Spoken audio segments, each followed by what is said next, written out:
Okay, common sense gun safety reform. Let's go through the PowerPoint real quick, then we'll read President Obama's speech on it. So, the Second Amendment reads, a well-regulated militia being necessary to the security of a free state. The right of the people to keep and bear arms shall not be infringed.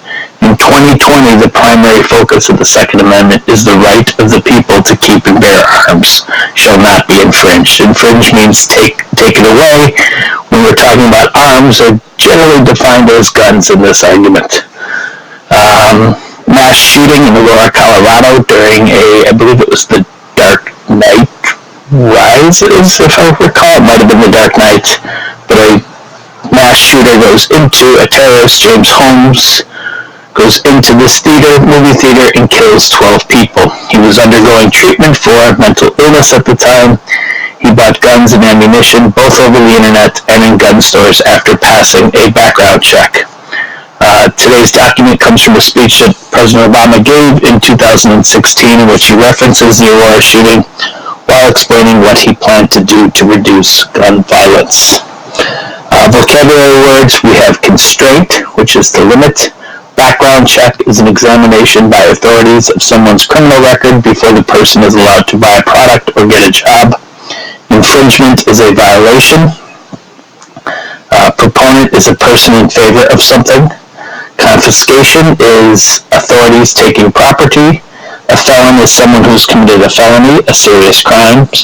The ATF is the Alcohol, Tobacco, and Firearms Bureau, the federal agency that regulates the sale of these items. And relevant means connected to the issue. Alright, let's read the speech real quick, and we'll go over the questions. So every single year, more than 30,000 Americans have their lives cut short by guns. 30,000. Suicides, domestic violence, gang shootouts, accidents. I believe in the Second Amendment. It guarantees a right to bear arms. But I also believe that we can find ways to reduce gun violence consistent with the Second Amendment. I mean, think about it. We all believe in the First Amendment, the guarantee of free speech. But we accept that you can't yell fire in a theater. We understand that there are some constraints on our freedom in order to protect innocent people. Today, background checks are required at gun stores. If a father wants to teach his daughter how to hunt, he can walk into a gun store, get a background check, purchase his weapon safely and responsibly. This is not seen as an infringement on the Second Amendment. Contrary to the claims of what some gun right proponents have suggested, this hasn't been the first step in some slippery slope to mass confiscation. You pass a background check. You purchase a firearm.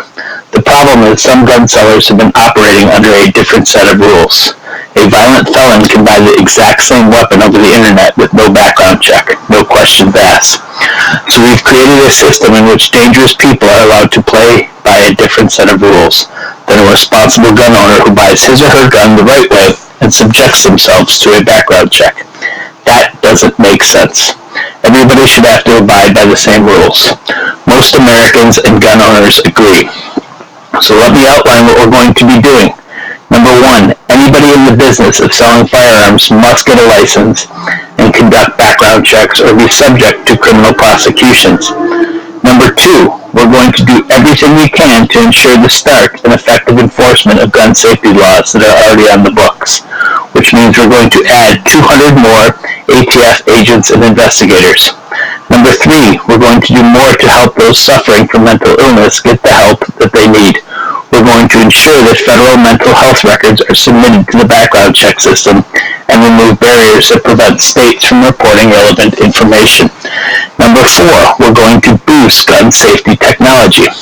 If we can set it up so you can't unlock your phone unless you've got the right fingerprint, why can't we do the same thing for our guns?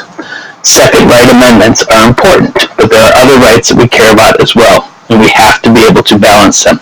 Our right to peacefully assemble, that right was robbed from moviegoers in Aurora and Lafayette.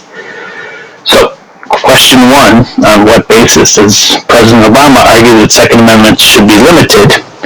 And he offers background checks for everybody, including internet sales, make people who sell guns get licenses, restrict gun purchases from people with mental illnesses while getting them professional help, improved gun safety technology.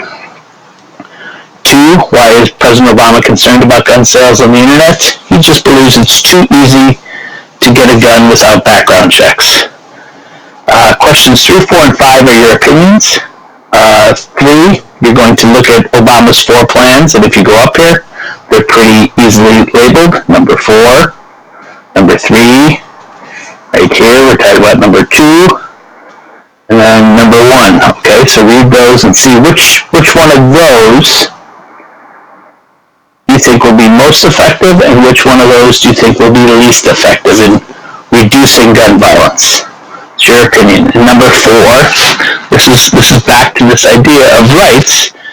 In your opinion, is Obama's plan to include mental health records in the background check system a violation of your rights to privacy? All right, consider that. And then finally, question 5. If you were asked what kind of plan for reducing gun violence, what would you suggest to President Trump? All right, your opinion